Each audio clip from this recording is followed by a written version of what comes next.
Assalamualaikum warahmatullahi wabarakatuh. Selamat pagi pendengar dan juga pemirsa YouTube channel RRI Purwokerto. Kembali lagi dalam Radio Tangga Bencana program Kentongan. Bersama saya Dosam Pradana yang akan memandu dialog Kentongan pada kesempatan kali ini. Dan di edisi kali ini Kentongan kembali hadir dan disiarkan dari Kecamatan Kroya. Dan tentunya kita akan berbicara terkait upaya antisipasi adanya bencana alam berupa banjir yang ada di wilayah Kroya dan sekitarnya di Kabupaten Cilacap ya. Seperti yang kita tahu memang ada di beberapa wilayah ya. Bukan hanya satu ataupun dua tapi lebih dari itu yang menjadi langganan banjir pada saat musim penghujan ini. Dan untuk itu untuk bentuk antisipasi pagi hari ini kita akan ngobrol atau berbincang dalam Kentongan antisipasi bencana banjir di Kroya saat musim penghujan. Dan untuk itu sebelum saya memperkenalkan ketiga narasumber kita pada kesempatan kali ini, boleh kita berdiri bersama-sama untuk secara simbolis membunyikan kentong pada pagi hari ini. Dalam hitungan ketiga kita pukul kentong sekeras mungkin. Siap? Kita hitung sampai 3. 1, 2, 3.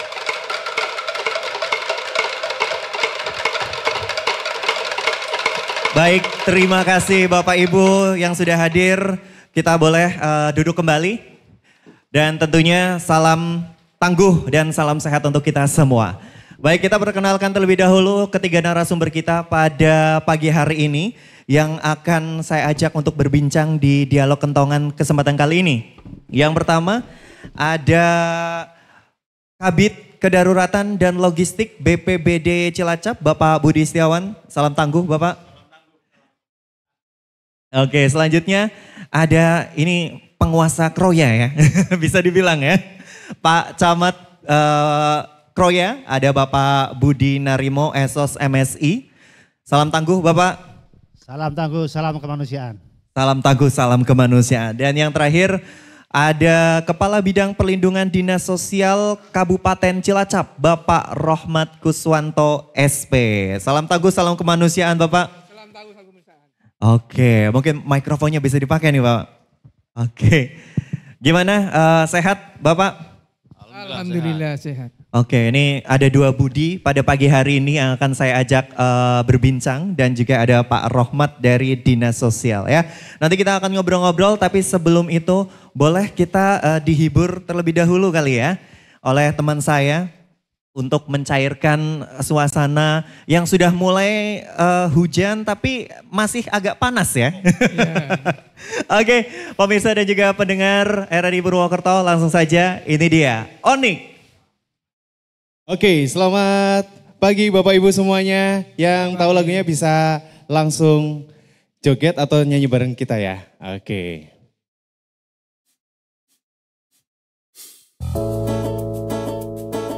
Jadi sesuatu yang berarti untukmu tapi tidak sesaat.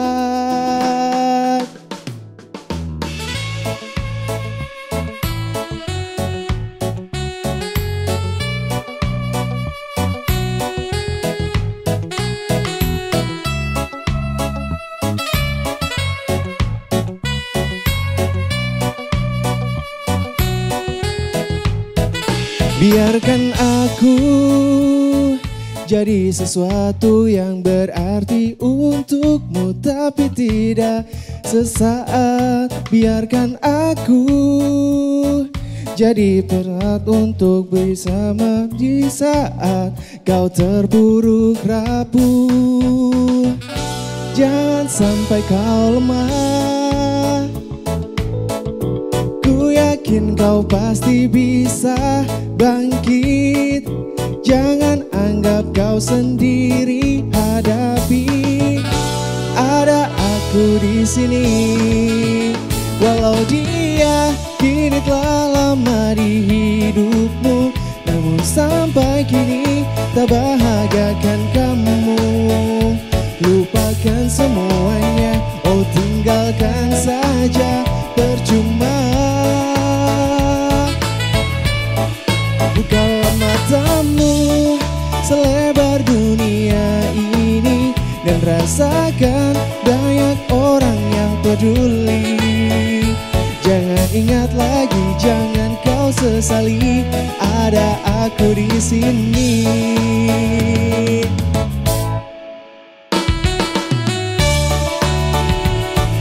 Boleh joget bareng Bapak Ibu, silakan.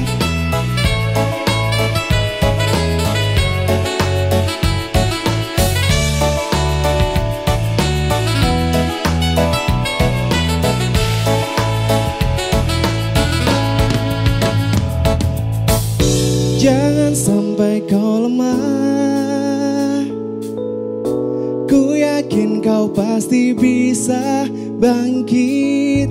Jangan anggap kau sendiri, hadapi. Ada walau dia kini telah lama di hidupmu, namun sampai kini tak bahagiakan kamu. Lupakan semuanya, oh tinggalkan saja, percuma. Bukalah matamu selebar dunia ini dan rasakan banyak orang yang peduli. Jangan ingat lagi, jangan kau sesali, ada aku di sini. Jangan ingat lagi, jangan kau sesali, ada aku di sini. Jangan ingat lagi, jangan kau sesali, ada aku di sini. Tepuk tangan dulu dong buat teman saya Onik. Wah, ada aku di sini. Nanti kalau ada apa-apa ada Onik di sini ya. Jadi yang udah hadir mungkin ada permasalahan apa, kalau banjir dan lain sebagainya mungkin teman saya nggak bisa bantu. Tapi mungkin masalah finansial bisa ya. Biar tali silaturahmi tidak terputus, boleh pinjam 100 ya Onik ya. Oke, sebelum saya ngobrol-ngobrol nih sama ketiga narasumber, saya mau sapa dulu nih dari Tagana. Mana nih yang sudah hadir? Oke. MDMC? Mana? Oke. Lalu ada Pemuda Pancasila. Dan juga ada relawan juga. Ini dari mana lagi nih yang belum saya sapa? Banser. Banser. Oke, salam tangguh, salam kemanusiaan ya Bapak. Oke, dari Rapi ada juga, Rapi. Oke, salam tangguh, salam kemanusiaan. Ini yang luar biasa sekali ya. Yang siap membantu masyarakat di Kecamatan Kroya dan sekitarnya ya. Yang apabila ada permasalahan atau mungkin bencana alam ini yang siap membantu dan juga memberikan pertolongan pertama nih. Bukan pada kecelakaan tapi pada kebanjiran ini ya karena musim penghujan ya Bapak. Oke, mungkin saya ngobrol sama Pak Budi dulu nih. Bukan Pak Budi Camat. Karena ada 2 Budi nih ya kesempatan kali ini. Pak Budi Setiawan nih dari BPBD Cilacap nih Pak. Ya, mungkin bisa di-share dulu nih kepada pendengar dan juga pemirsa RRI Purwokerto. Terkait sebetulnya apa sih penyebab banjir di Kecamatan Kroya sendiri ini? Apakah karena memang masih banyak yang buang sampah sembarangan atau resapannya yang kurang atau seperti apa nih? Oke Mas Dosan, terkait dengan banjir di wilayah Kroya, mungkin wilayah distrik Kroya pada umumnya, mungkin Kecamatan Kroya pada khususnya, memang ada beberapa wilayah yang menjadi langganan banjir. Kalau di Kroya ada Mujur Lor Kedawung desa. Okay. Sekampu, Gentasari, ya. Mujur Lor ya yang kemarin di awal tahun ini juga sudah banjir. Penyebabnya yang pertama yang jelas intensitas hujan tinggi. Ya. Hujan lebat, hujan ekstrim beberapa kali terjadi itu yang bisa menjadi penyebab utama banjir. Kemudian kondisi saluran sungai, saluran pembuangan sungai yang sudah tidak bisa menampung debit air. Oke. Penyebabnya jelas pendangkalan, sedimentasi. Sedimentasi kenapa? Perilaku manusia, masyarakatnya yang masih membuang sampah di sungai. Sembarangan. Sebenarnya beberapa langkah sudah pernah, ya tentunya dengan Pak Camat lah ya, kita untuk berupaya untuk bisa menjaga sungai-sungai bisa berfungsi secara optimal. Belum lagi ketambahan dengan mungkin klep-klep sungai yang tidak berfungsi secara optimal. Jadi menjadi penyebab banjir di wilayah Kroya. Nah ini kalau dari SDM-nya mungkin ya, sumber daya manusianya sendiri ini kan bisa dibilang buang sampah sembarangan, ini apa namanya, nah ini upayanya seperti apa nih, upaya mitigasinya nih Pak, terkait penanganan banjir ini? Terkait dengan penanganan banjir yang jelas kalau secara edukasi mengajak masyarakat untuk bisa berperilaku lebih arif, masyarakat untuk bisa membuang sampah tidak sembarangan, mengelola sampah dengan baik, tidak membuang sampah ke sungai, tentunya itu bisa mengurangi risiko bencana banjir. Tapi tidak menutup kemungkinan ketika beberapa kali kejadian di wilayah Kroya itu ada banjir kiriman. Jadi karena alur sungai kan hulunya ada di hulu Sungai Serayu, di Banjar, di Purbalingga. Ke sini itu bisa membawa material, bisa membawa lumpur, dan itu juga bisa menjadi penyumbang sedimentasi atau pendangkalan di wilayah sungai di wilayah Kroya gitu. Jadi kita mengajak masyarakat untuk tidak membuang sampah. Kita juga beberapa kali mengajak teman-teman relawan untuk ya kerigan. Kerigan, kerja bakti, bersih-bersih sungai, bersih-bersih sampah. Kita juga sudah koordinasi dengan BPWS terkait dengan upaya normalisasi sungai sehingga ketika terjadi hujan tidak terjadi banjir di wilayah Kroya. Gitu. Baik, ini terkait upaya normalisasi sungai juga ya ini, apalagi kan ada yang kiriman juga membawa material bebatuan dan lain sebagainya. Nah ini apa seberapa besar dampak dari banjir kiriman sendiri ini Pak? Apalagi kan yang bawa material ini kan otomatis sudah dinormalisasi, akhirnya datang lagi. Nah ini bagaimana nih Pak? Ya sebenarnya ini kalau untuk penanganan normalisasi harus ya bisa dikatakan harus bareng-bareng. Tidak hanya Cilacap saja. Kita bisa melibatkan Cilacap, Banyumas, mungkin nanti dengan BPWS, Serayu Opak, kita libatkan untuk bisa normalisasi. Karena ya kita nggak tahu seberapa besar material yang akan dibawa oleh air ketika menuju ke Cilacap itu. Jadi ya upaya-upaya penanganan normalisasi ya harus terus kita lakukan. Oke, kurang lebihnya nih Pak, warga yang terdampak banjir sendiri ada sampai berapa nih Pak? Kalau dari pengalaman selama banjir di Kecamatan Kroya aja sekitar ada mungkin 600-an kepala keluarga. Kalau 600 berarti kalau rata-rata 4 orang sekitar 2.000 sampai 3.000 orang. Cukup banyak juga ya Cukup Pak? banyak. Terus seperti apa nih Pak, apakah diungsikan atau bagaimana nih? Kalau memang banjir sudah masuk rumah mengkhawatirkan misalnya sudah 150 cm ke atas mungkin warganya kita ungsikan. Kita ungsikan. Sebenarnya upaya penanganan ketika banjir kita menyesuaikan dengan kondisi masing-masing. Ketika itu sudah membahayakan masyarakat, pasti masyarakat kita ungsikan. Tapi sementara di banjir Kroya insya Allah sih hampir ya pengungsian cuma sehari 2 hari nanti sudah kembali lagi. Oke, alhamdulillah nggak sampai berhari-hari sampai seminggu gitu ya Pak ya. Mudah-mudahan nggak sampai. Oke. Baik, saya mau berbincang juga sama Pak Camat nih, Pak Budi Narimo ya Pak. Ya. Nah ini tadi kan disampaikan juga ada beberapa desa ya. Sebetulnya ada beberapa desa sendiri nih Pak untuk di Kecamatan Kroya yang terdampak banjir atau menjadi langganan banjir nih. Baik, untuk wilayah Kecamatan Kroya, desa-desa yang terdampak banjir itu desa-desa yang berada di aliran Sungai Tipar. Yaitu di Desa Mujulor, Desa Mujur, Desa Kedawung, Desa Gentasari, dan Desa Sikampuh. Itu memang desa yang berada di sepanjang aliran Sungai Tipar di Kecamatan. Jadi ada 5 desa di Kroya. Oke, ada 5 desa dan memang itu bisa dibilang satu jalur gitu ya Pak?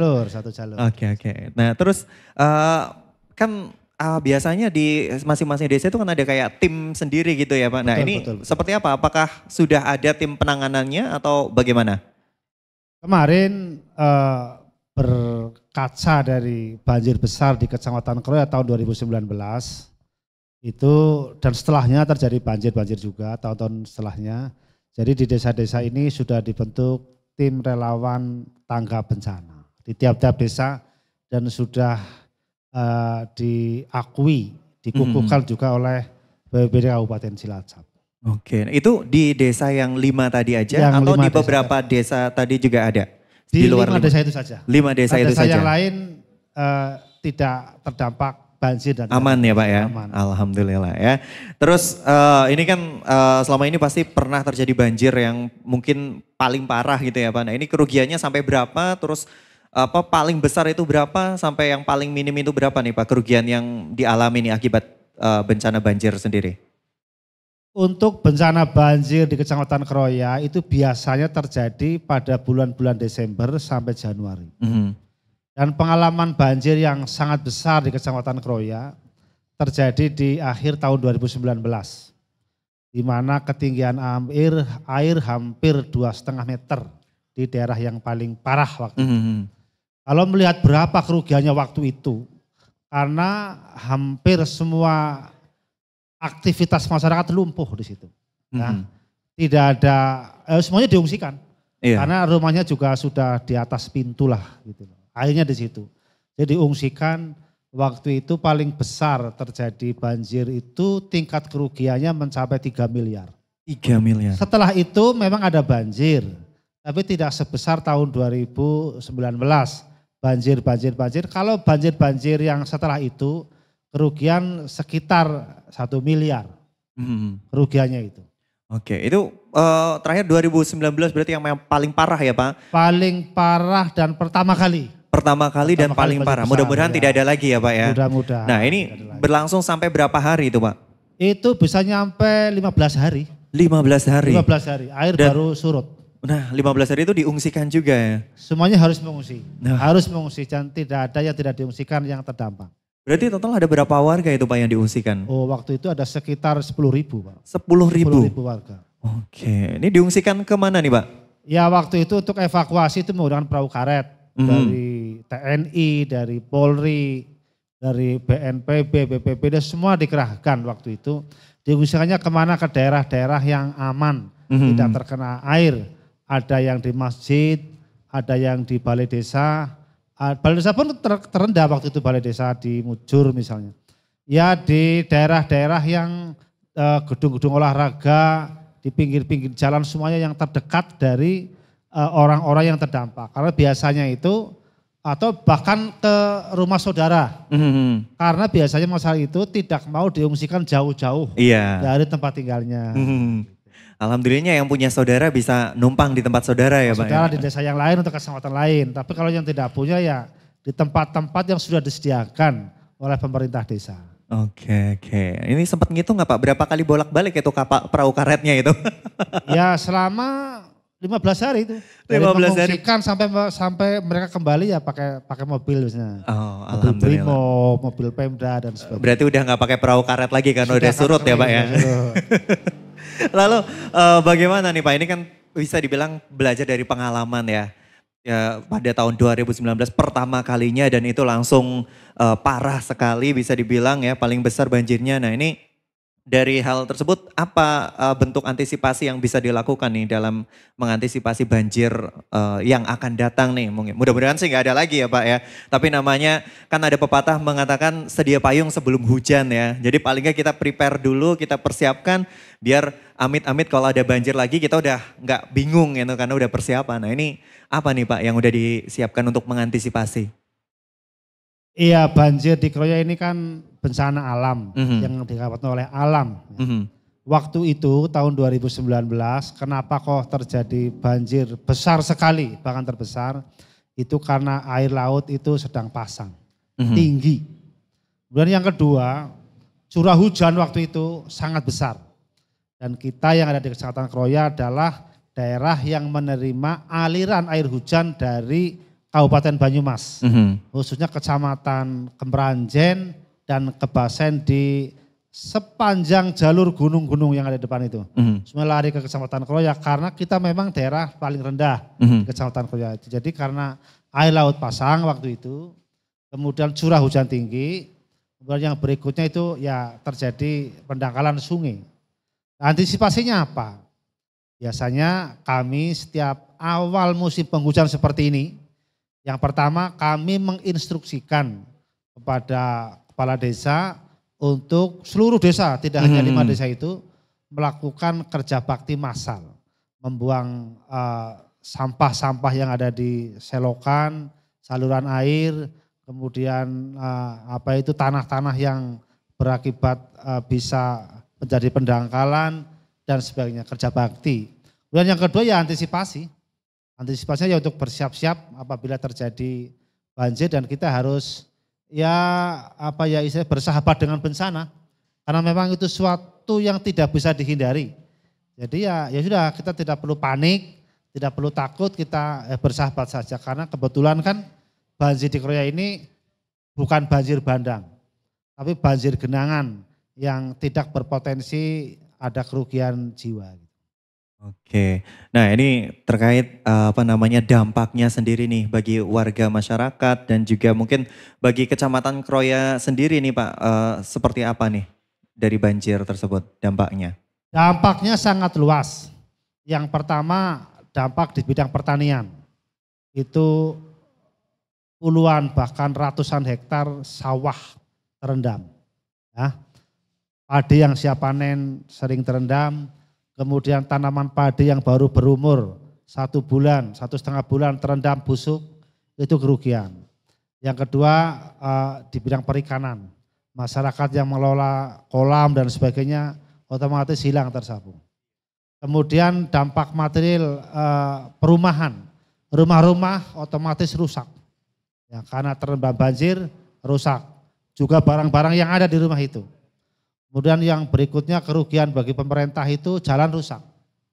Biasanya jalan aspal yang terendam air sampai berhari-hari, setelah itu pasti rusak. Makanya antisipasinya untuk pembangunan jalan di Kroya ini, daerah-daerah yang terkena banjir, itu menggunakan konstruksi rapat beton karena lebih kuat terhadap genangan air. Oke, jadi memang sudah diantisipasi sedemikian rupa ya Pak ya. Untuk banjir ini ya, termasuk masalah jalan ini biar tiap kali banjir kalau jalan rusak repot juga ya Pak. Ya, makanya dibuat dalam rangka beton ini ya. Oke. Baik, selanjutnya saya mau ngobrol juga nih dari Dinas Sosial Kabupaten Cilacap, Pak Rohmat. Siap.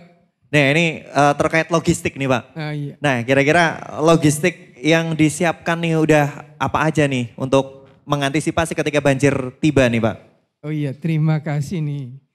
Nah, kebetulan kami dari Dinsos ini kan pasca nih setelah banjir, dari Pak Budi sudah tertangani, dari Pak Camat. Kemudian kita banyak pengungsi tentunya ada dapur umum, mendirikan tenda. Nah ini Dinas Sosial berperan di sini dalam rangka perlindungan untuk kebutuhan dasar terutama makanan. Kami sudah antisipasi ini, jadi dari bulan Oktober kemarin kami sudah siapkan logistik dari makanan pokok, dari beras, dari lauknya, terus dari ada teh, ada kopi, ada gula dan segalanya. Ini yang untuk memenuhi kebutuhan pokok. Di samping itu kami juga sudah koordinasi lengkap dengan pusat, dengan sentral di Baturaden, dengan provinsi, termasuk kami dengan Bulog juga sudah persiapan manakala terjadi banjir yang kita tidak terduga. Karena kita banjir di Cilacap itu salah satu di Kroya itu memang tadi sama sampaikan berhari-hari. Ini kami langsung begitu ada pengungsi, kami dibantu dengan relawan kami Tagana, langsung bergerak cepat dengan Pak Budi juga untuk segera mendirikan dapur umum. Jadi kami sudah ready, sudah siap untuk mengatasi datangnya banjir. Oke, logistik aman berarti ya Pak? Siap, aman. Tapi doanya sih jangan sampai ada banjir ya. Jangan sampai terjadi banjir. Oke, tapi yang jelas antisipasinya persiapannya sudah ready ya Pak ya. Nah ini biasanya bantuan apa saja nih Pak yang diberikan kepada warga yang memang terdampak banjir nih dari Dinsos? Itu meliputi makanan pokok, ya, mungkin makanan bayi, kemudian pakaian, ya, termasuk ini yang hal sekecil mungkin dengan pembalut untuk wanita itu kami siapkan. Karena memang itu bagian dari apa yang harus kita lakukan. Kita sudah menggunakan prinsip keadilan gender. Jadi semua dari lansianya tersendiri, dari anak-anaknya, kemudian dari perempuan yang membutuhkan itu sudah disiapkan. Oke, tadi kan sempat disampaikan juga nih Pak terkait dapur umum. Nah ini biasanya kalau buat dapur umum ini kemampuannya sampai berapa nih Pak? Ya, Kebetulan kami punya 3 set, nanti dibantu dengan BPD juga ada. Itu satu kali masak itu 300 orang. 300 orang? Iya, sekali masak. Sekali masak. Nah terus kalau yang 2019 itu sampai 10.000 berapa kali Ya, masak? kita berarti turun semuanya itu, timnya turun semuanya. Iya. Oh turun semua? Ya kebetulan kami juga kemarin yang belum lama ya Pak Camat di Cilacap Kota itu juga banjir.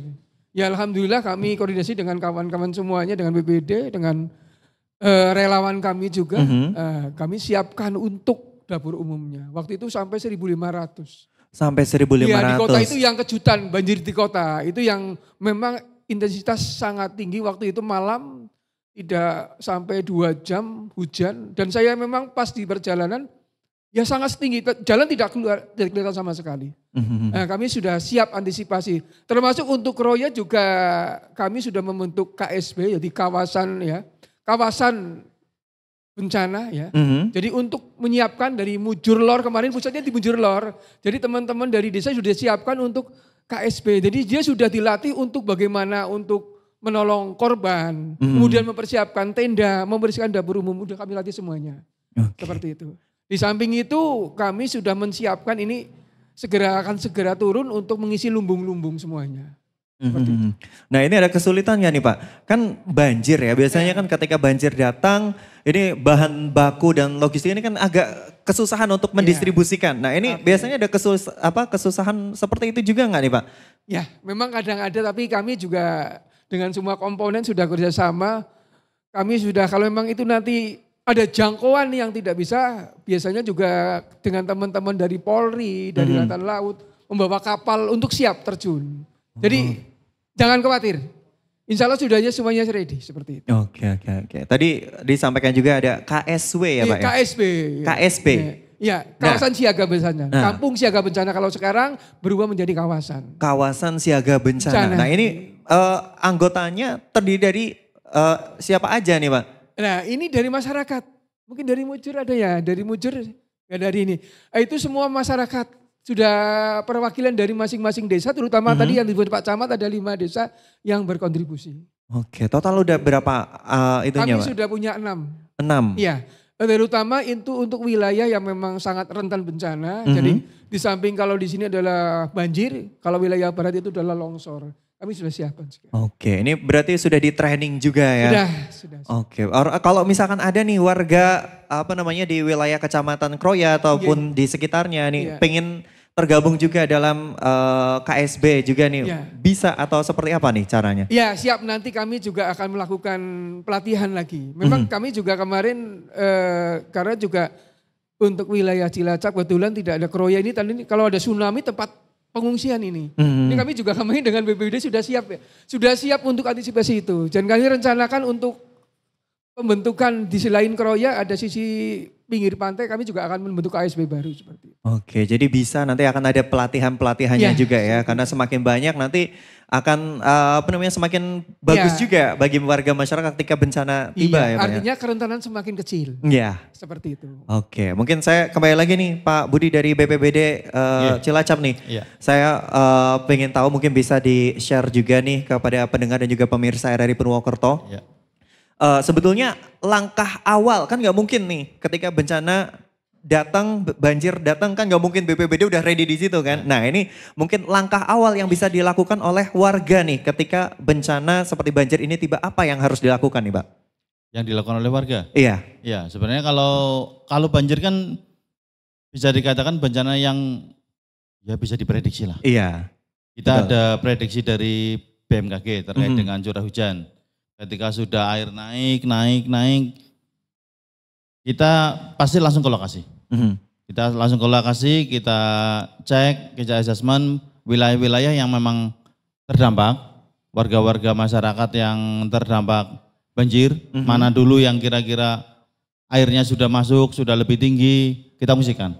Ketika masyarakat mungkin ada yang tidak terjangkau oleh petugas kami, bisa menghubungi petugas kami. Kita kebetulan di wilayah Kroya ada UPT BPBD. Sehingga pelayanan kami diharapkan lebih cepat.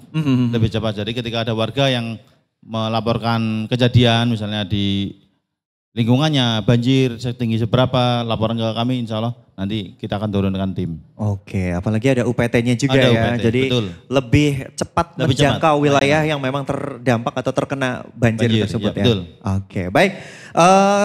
Saya buka bagi Bapak Ibu yang hadir pada pagi hari ini untuk bertanya. Mungkin kita mulai 2 penanya terlebih dahulu yang mau ditanyakan barangkali kepada narasumber kita pagi hari ini. Ada Pak Rohmat, Pak Budi, Pak Camat, dan juga Pak Budi dari BPBD Cilacap. Mungkin ada yang mau ditanyakan? Relawan atau mungkin para tamu undangan yang hadir? Ada door prize juga ya? Oh boleh, silakan. Nanti ada merchandise dari RRI Purwokerto bagi yang bertanya. Silakan namanya, terus dari mana dan ingin bertanya kepada siapa? Terima kasih. Perkenalkan, nama saya Ahmad Duantono dari MDMC Kecamatan Kroya.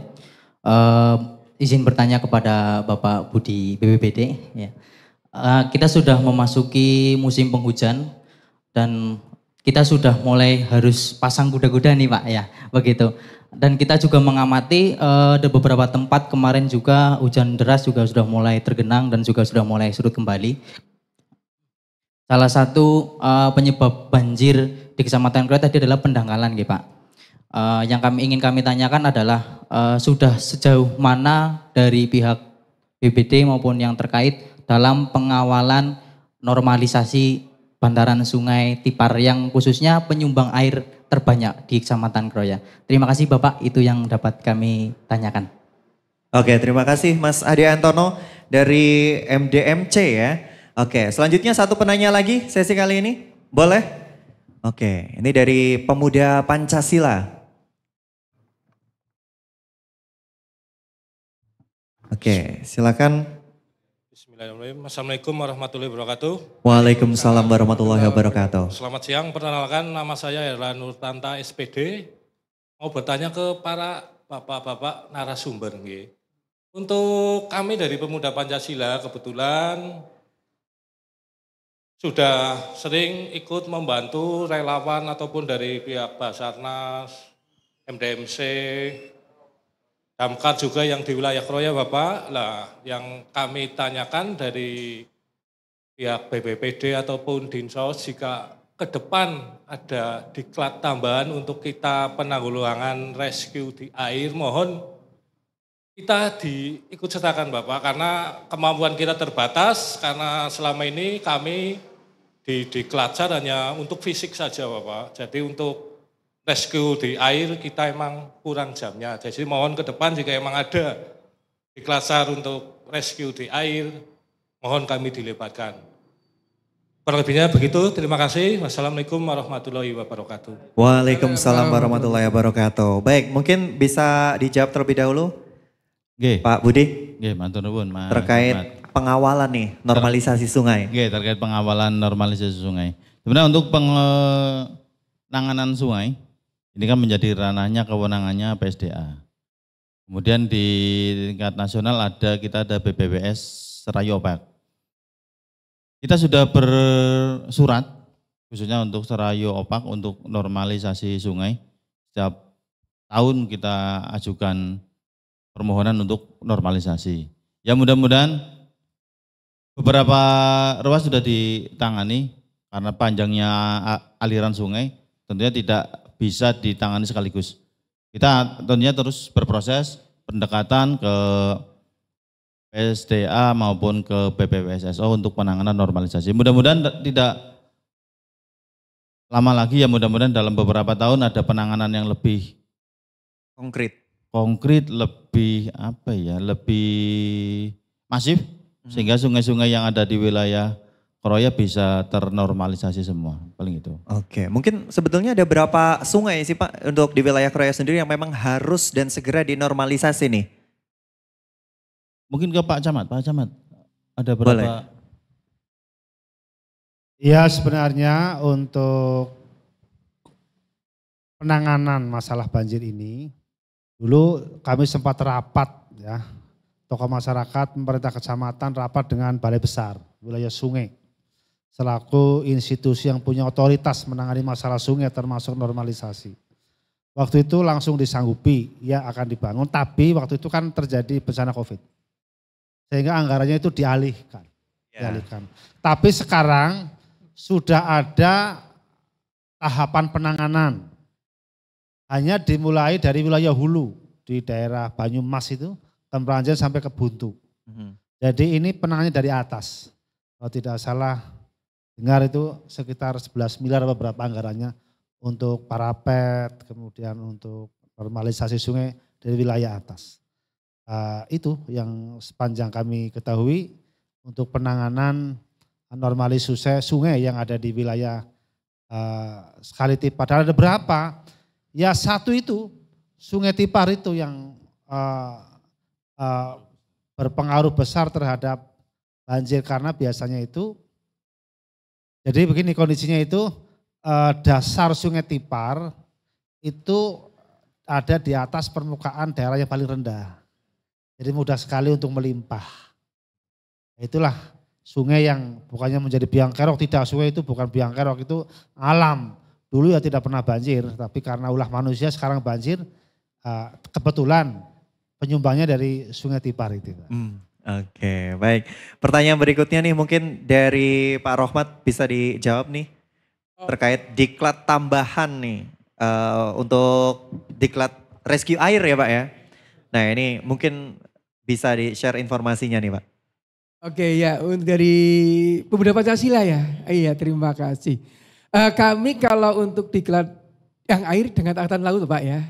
Kami juga biasa bekerja sama. Kemarin memang saya dengan kawan kami dari Tagana siap akan ada pelatihan. Namun kondisi belum memungkinkan karena ada situasi anggaran saat ini, pengalihan. Jadi ini kami tangguhkan Bapak. Kemarin kami hampir saja sudah melaksanakan. Saya berkoordinasi dengan pusat juga, dengan pemerintah pusat, Kemensos, kemudian dengan provinsi. Waktu itu kami sudah deal-dealan. Kami akan mengadakan pelatihan, kemudian ada untuk pemberian peralatan sekalian, terus pembekalan. Namun satu hal tadi saya sampaikan, lah ini yang kami sekarang tidak punya untuk bisa melanjutkan. Dan insya Allah akan saya lakukan ke depan. Kami akan bisa bersinergi dengan komponen dari manapun agar kami bisa lebih maksimal dalam pelayanan karena kita tahu bahwa komponen kita sangat banyak, baik itu dari relawan maupun dari unsur ormas. Nah ini kami ingin bergandengan tangan dalam rangka untuk mensinergikan penanganan bencana seperti itu. Oke, mudah-mudahan tahun depan ya Pak ya, ada ya. Nanti dari Pemuda Pancasila langsung masuk ke list nomor 1, waiting list ya Pak ya. Oke, kita buka 2 penanya lagi buat yang ingin bertanya. Dan tentunya masih ada merchandise yang menanti dari RRI Purwokerto bagi penanya kepada narasumber kita. Ada yang mau bertanya lagi? Oke, boleh. Dari Banser ini yang hadir pagi hari ini. Silakan. Assalamualaikum warahmatullahi wabarakatuh. Waalaikumsalam warahmatullahi wabarakatuh. Nama saya Sutarto dari Bagana, Banser Tanggap Bencana. Yang mau saya tanyakan, ke kami di wilayah kami itu kalau ada banjir sudah besar, itu kadang-kadang kendalanya itu menunggu instruksi dari desa, apa memang kami dari relawan itu bergerak sendiri tanpa ada perwakilan dari desa. Kayak pengalaman kemarin itu kami sudah keliling desa, banjir sudah besar, tapi dari pihak desa itu sepertinya kurang satset begitu Pak. Jadi mohon penjelasannya. Matur nuwun. Baik, terima kasih Bapak. Selanjutnya satu penanya lagi, boleh? Ini satu-satunya tamu perempuan yang hadir pada pagi hari ini ya, paling cantik ini. Silakan. Bismillahirrahmanirrahim. Mohon maaf Pak, saya bertanya kepada Bapak DPD Cilacap sama Pak Kementerian. Ini mohon maaf ya, saya kan sering melihat banyak orang yang buang sampah sembarangan ya. Nah ini apa sih yang harus kita lakukan atau dilakukan oleh pihak yang berkenaan atau pihak yang terkait untuk meminimalisir kejadian tersebut. Karena masyarakat yang buang sampah sembarangan itu sangatlah banyak, tidak hanya 1, 2. Nggak mungkin kan dibilangin 1 per 1 gitu. Apa tindak lanjut selanjutnya seperti itu. Mungkin terima kasih. Oke, terima kasih. Dengan Mbak siapa Mbak? Oh iya, dengan Fatimah dari Kodok Ijo. Oke, Fatimah dari Kodok Ijo. Oke, lucu ya. Ada kepanjangannya nggak Kodok Ijo? Oh nggak ada. Oh ya udah baik ya. Apa? Oke, bisa hidup di air, bisa hidup di darat ya. Berarti avatar air dan juga avatar daratan ya. Nanti kalau ada banjir boleh dipanggil Mbak Fatimah untuk mengendalikan air nih. Kodok ijo. Baik, kita jawab dulu nih Pak pertanyaan terkait penanganan bencana nih, birokrasi bisa dibilang ya. Nah ini seperti apa nih? Mungkin bisa Pak Budi boleh? Oke. Bisa Bu. Oke, kabelnya kurang apa. Oke, terkait dengan sebenarnya kalau untuk penanganan bencana, kalau untuk kita mengupayakan untuk evakuasi mandiri sebenarnya. Kita melatih masyarakat dengan pelatihan, sosialisasi, pembekalan-pembekalan terkait dengan kebencanaan tentunya untuk membentuk masyarakat menjadi lebih mandiri. Ketika ada bencana apa yang harus dilakukan tanpa harus menunggu instruksi dari arahan dari perangkat atau pihak desa. Bagaimana mereka sadar bahwa kondisi ini sudah membahayakan bagi masyarakat. Artinya ketika sambil mengevakuasi secara mandiri, menghubungi pihak berwajib, pihak desa. Oke? Jadi ya jangan sampai menunggu bantuan datang tapi kondisi sudah tidak terselamatkan. Oke? Jadi keberadaan relawan di tengah-tengah masyarakat tentunya itu menjadi perwakilan kami lah untuk penanganan yang lebih cepat. Mungkin ngaten Pak. Oke, mungkin ada yang mau ditambahkan Pak Budi, Pak Camat, atau mungkin Pak Rohmat? Jadi masalah bencana itu masalah kita bersama. Tapi itu kan menimpa pribadi-pribadi Pak. Jadi betul disampaikan dari BPBD, kalau ada bencana kita jangan nunggu tindakan dari aparat dulu. Tergantung urgensinya Pak. Kita menyelamatkan diri terlebih dahulu. Kalau memang ada hal-hal yang ya tidak mampu, misalnya butuh perahu karet dan sebagainya, ya memang itu yang punya itu aparat, ya, aparat pemerintah. Dan kadang-kadang harus kami akui bahwasanya memang birokrasi di desa itu mungkin kurang satset lah, agak lambat. Karena mungkin lokasi bencana dengan pusat pemerintahan agak jauh. Seperti kasus misalnya di Gendasari, di Dusun Karek misalnya. Itu kan jauh dari pusat pemerintahannya. Jadi ya wajar kalau untuk mendatangkan perahu butuh waktu. Maka desnya mungkin belum tahu dan sebagainya. Jadi agak lambat, tapi ya kami berupaya pada desa untuk ya tanggap bencana itu ya. Yang perlu kami perhatikan. Tapi kalau posko BPBD 24 jam termasuk dari Red Car itu, ini ada relawan Red Car, relawan kebakaran ya. Relawan kebakaran. Seperti dari pemadam juga 24 jam. Kemudian tadi terkait dengan sampah. Ya memang kesadaran masyarakat wilayah kami di Kroya untuk tidak buang sampah sembarangan itu masih rendah. Ya, masih rendah sehingga banyak yang membuang di pekarangan, di selokan, di sungai dan sebagainya. Upayanya apa? Upaya yang pertama kami mengedukasi, kami memasang banner yang berisi pasal tuntutan pidana bagi masyarakat yang membuang sampah sembarangan. Itu bisa dipidana kurungan 7 hari. Ya, apabila dibawa ke pengadilan. Atau denda kalau tidak salah 100.000 kalau tidak salah itu di pasal, tapi saya lupa. Tapi ada pidana kurungan atau dendanya itu ada. Kami sudah pasang di bekas TPS yang di Kedawung dan sebagainya. Tapi sekali lagi biasanya mereka itu mencuri-curi waktu. Nah, membuangnya dini hari atau maghrib atau pagi hari seperti itu. Yang kami memang berusaha masif lewat tokoh masyarakat, pemerintah desa, tokoh agama. Ya buanglah sampah pada tempatnya. Terima kasih Pak. Oke, mungkin terkait sampah bisa ditambahkan juga nih Pak Rohmat. Oke, ya ini kami dari Dinsos kebetulan kami punya kepanjangan tangan, itu ada namanya pendamping sosial. Jadi kalau saya di sekabupaten itu punya personil 261. Kami bergerak di edukasinya. Jadi kawan-kawan kami di lapangan pekerja sosial itu memberikan edukasi, terutama di pertemuan-pertemuan.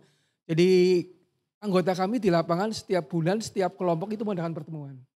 Salah satu materinya adalah bagaimana menjaga kesehatan lingkungan. Nah, ini berkaitan erat. Yang terutama dengan musim banjir adalah dengan sosialisasi tentang bagaimana membuang sampah yang sebenarnya. Ini yang kita lakukan. Kemudian untuk wilayah barat, terutama yang untuk longsor, kami sampaikan bagaimana bisa menjaga keberlangsungan lingkungan, tidak menebang pohon sembarangan. Itu yang kami lakukan. Karena memang teman-teman kami pekerja sosial ini fungsinya banyak, baik di bidang keselamatan lingkungan, kesehatan, termasuk stunting pun juga masuk seperti itu. Jadi ini erat, kalau semuanya banjir, semuanya tidak sehat, nah ini juga nanti akan mengarah ke sana. Ini kami lakukan setiap bulan. Tentunya dengan bergantian materi begitu. Oke, Pak Budi mungkin ada yang mau ditambahkan nih terkait pembuangan sampah sembarangan ini memang masih banyak sekali, nggak cuma di Kroya, di Banyumas juga seperti itu Pak. Saya juga kadang mau diomongin tuh siji ya, labenin the bremel ya Mbak ya, dan ngantin doer. Nah ini gimana? Ini udah diedukasi, tapi pemikirannya mungkin ya ini sampah urusannya pemerintah lah, penting buang orang Mbak ya, mambu-mambuan ini. Nah ini gimana nih Pak? Iya, sebenarnya terkait dengan penanganan sampah, ya tentunya peningkatan kesadaran masyarakat. Iya, kalau di Dinsos punya pekerja sosial, ya kita memanfaatkan kalau di kami ketika ada sosialisasi dengan masyarakat, kita sisipkan di setiap momen, setiap kegiatan tidak henti-hentinya kita juga mengingatkan, menyadarkan masyarakat terkait dengan untuk tidak buang sampah sembarangan, apalagi di sungai. Karena ya sampah ketika satu orang buang sedikit, ketika yang buang banyak, jadi banyak. Iya kan? Kadang ngintip disit Pak kayak, oke orang tanah sing buang, tanah sing buang melu buang nengkono dadine. Iya, enggak. Intinya ya bagaimana upaya kita untuk menyadarkan masyarakat untuk tidak. Iya. Ya gitu, peningkatan kesadaran masyarakat aja. Baik, memang membangun kesadaran di masyarakat itu enggak semudah membalikkan telapak tangan ya Pak. Betul. Butuh diingatkan terus menerus sampai akhirnya sadar blenger. Wis lah orang buang sampah maning. Betul. Baik, pemirsa dan juga pendengar RRI Purwokerto, mungkin terakhir nih Pak menutup dialog kentongan pada kesempatan kali ini. Apa pesan yang ingin disampaikan bagi masyarakat yang sedang mendengarkan dan juga menyaksikan dialog kentongan nih? Silakan. Saya dari dulu, Pak ya. Budi dulu nih. Terkait dengan banjir tentunya ya bencana alam, namanya juga bencana alam, kita tidak tahu kapan datangnya. Jadi upaya kita tentunya harus meningkatkan kemandirian kita untuk antisipasi bencana. Semakin masyarakat semakin mandiri tentunya resiko atau mungkin dampak terkait dengan bencana itu tidak sebesar ketika masyarakat tidak memiliki kapasitas dan memiliki kemampuan atau mungkin pemahaman terkait dengan penanganan bencana. Jadi monggo bagi masyarakat kita sadar dengan bencana, kita bukan takut dengan bencana, kita harus siap siaga menghadapi setiap bencana yang terjadi. Mungkin itu Mas. Oke, Pak Camat, monggo Pak. Kepada warga masyarakat yang pertama untuk peduli kepada bencana dengan cara apa? Yang pertama tidak memperparah terjadinya bencana, misalnya membuang sampah sembarangan. Kemudian yang kedua, apabila terjadi bencana kita peduli untuk membantu ya, karena itu adalah masalah kemanusiaan. Kemudian yang ketiga, kepada warga masyarakat yang berada di daerah rawan bencana untuk bisa tanggap dan bersahabat dengan bencana. Saya kira itu, terima kasih. Oke, terakhir monggo Pak Rohmat. Iya, kami pesannya ada dua ini. Boleh. Yang pertama adalah siapkan tempat aman dari bencana. Jadi nanti ini satu, misalkan dia bikin panggung di atas untuk mengamankan barang-barang yang berharga. Yang kedua, siapkan diri sendiri, keluarga dan masyarakat untuk siap mengungsi jikalau terjadi bencana. Itu aja pesan dari kami, jadi biar ini selamat semuanya. Oke, baik, terima kasih Pak Rohmat, Pak Camat, Pak Budi dan juga Pak Budi dari BPBD Cilacap atas obrolan menariknya dan juga antisipasi bencana alam terkait di musim penghujan ini yaitu banjir untuk wilayah Kroya dan sekitarnya di Kabupaten Cilacap. Dan tentunya pemirsa dan juga pendengar RRI Purwokerto yang namanya bencana itu selalu datang tak terduga ya. Kalau yang datangnya sudah diperkirakan itu namanya bukan bencana tapi adalah rencana. Dan tentunya kalau orang Korea bilangnya itu bukan bencana atau rencana, tapi namanya gwencana ya. Gwencana. Dan tentunya sampai di sini dulu saja dialog kentongan pada kesempatan kali ini. Terima kasih sekali lagi kepada ketiga narasumber kita. Ada Pak Rohmat dari Dinsos, lalu ada Pak Camat, Pak Budi, dan juga dari BPBD Cilacap Pak Budi Setiawan. Dan sampai jumpa dalam dialog kentongan berikutnya. Wassalamualaikum warahmatullahi wabarakatuh. Salam tangguh, salam kemanusiaan. Waalaikumsalam warahmatullahi wabarakatuh. Kita sambut kembali Onyx.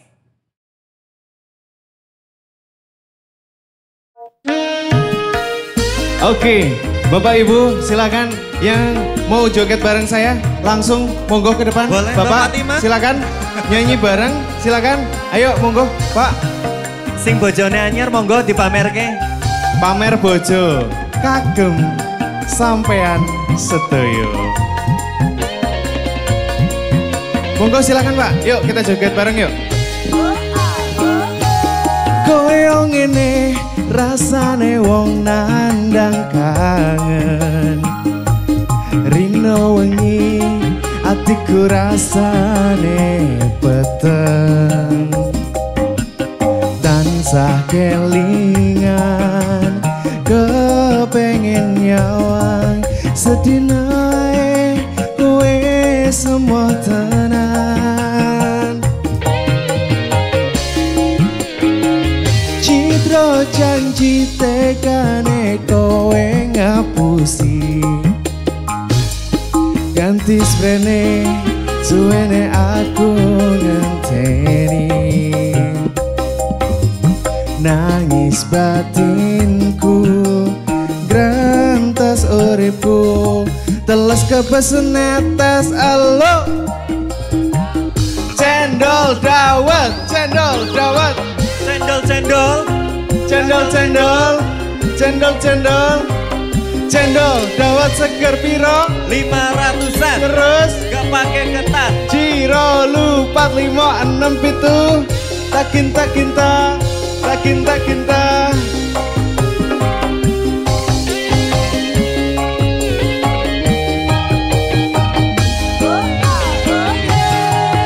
Duduk lembi anyar sing teng jero lemariku. Nanging bojo anyar sing mbok pamerke ning aku. Yuk silakan yang mau nyanyi Bapak, mau Mbak, ayo. Dudu wangi mawar sing tak sawang nang mripatku. Nanging kowe lali nglarani wong koyo aku. Ning opo seneng aku yen mung gawe loroku. Pamer bojo anyar neng ngarepku. Bapak monggo, ayo, ayo. Ngapusi nganti sprene suwene aku ngenteni. Ke depan, Bapak monggo. Nangis batinku grantas uripku teles kepesen netes alo. Cendol dawet, cendol cendol, cendol dawet, cendol dawet, piro terus Ciro lupat 5 6 7 takin takinta takin takinta takin takinta.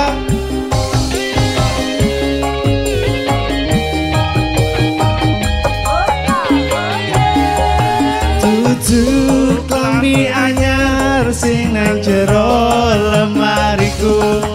Nanging bojo anyar sing mbok pamerke ning aku.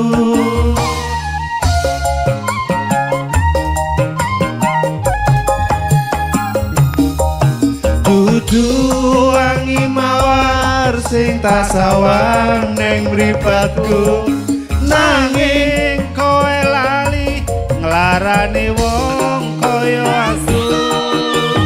Ning ngopo seneng aku yen dadi halaku, pamer bojo anyar ning ngarepku.